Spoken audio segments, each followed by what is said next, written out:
Good morning guys! Nandito kami sa school ng aking anak, sa ASCII. So may tour sila ngayon ang school. May educational tour sa Manila. And then ayun nga, ang aga namin gumising dahil 2 AM kailangan nandito na sila sa school. Ayan, ang daming bus guys. Then marami din sumamang mga estudyante.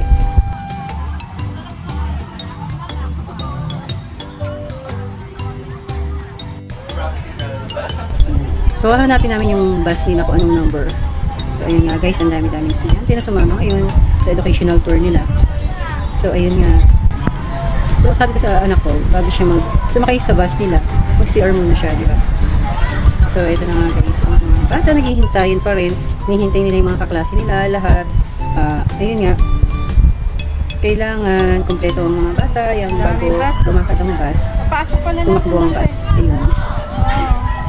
So ayun nga, ang bus nila ay Ballywood Transit at napakarami na guys. So kasi marami nga sumama ngayon sa educational tour nilang ASCII. Ayan.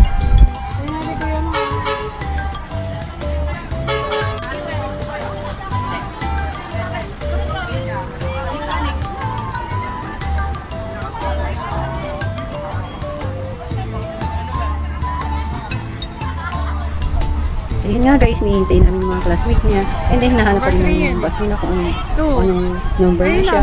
Sabi niya number 1 sila. So yun nga pala yung bus nila, yung paunahan kasi nga number 1. Anong number kayo?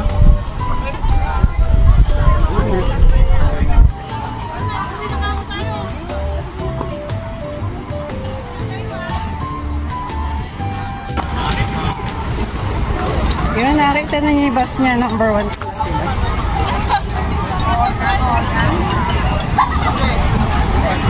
Morning po. At ayun nga guys, first time yung mag-isang babiyahe, sasakay sa bus. So pinainom ko naman siya ng Bonamin dahil nga hiluhin, ayun nakamagsuka. So ito na guys yung bus nila. Ayan, sasakay na siya dahil malapit na rin mapunan nandun yung mga classmate niya. At sabi ko isarado yung aircon kasi sobrang lamig guys. So kasama ko nga naghatid yung anak kong panganay na si Ian. Then kasama ko rin si Nati, yung aso namin makulit. Yan, pag-aalis kami, gusto rin lagi siyang kasama.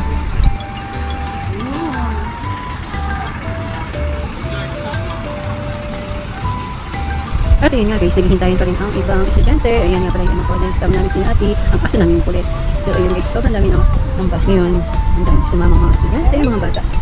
So, pauwi namin kami guys. Then, ano ko pala nag-aagin mag-goto sa labas. At titignan namin kung open yung gotohan kasi nga 2 AM pa lang. So, medyo maaga. Ang bukas niya ng gotohan is, alam ko, 4 mayroon ng open.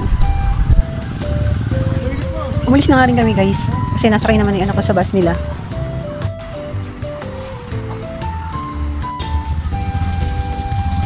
So, dito sa bayan, dami na rin nagbabiyahe. Dahil yung iba, nagbabiyahe ng mga gulay. Pupunta ng palengke. Ayan, nag-traffic na nga guys.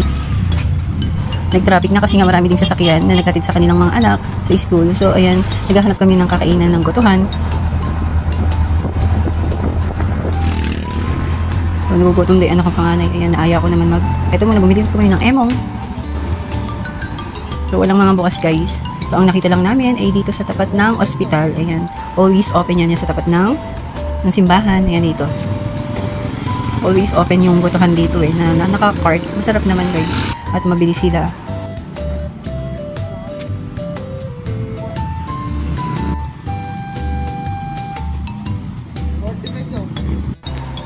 So ayan, kakain mo na rin. At nakabili na rin. Siyempre, papartneran ko ng emong pandesal.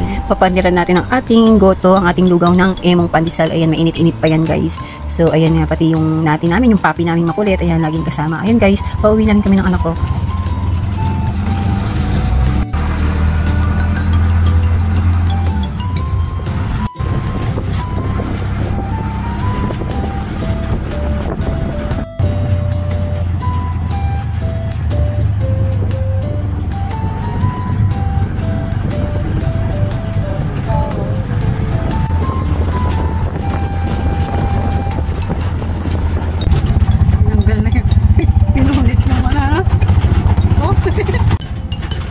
Thank you for watching guys. Yun lamang. Share ko sa inyo.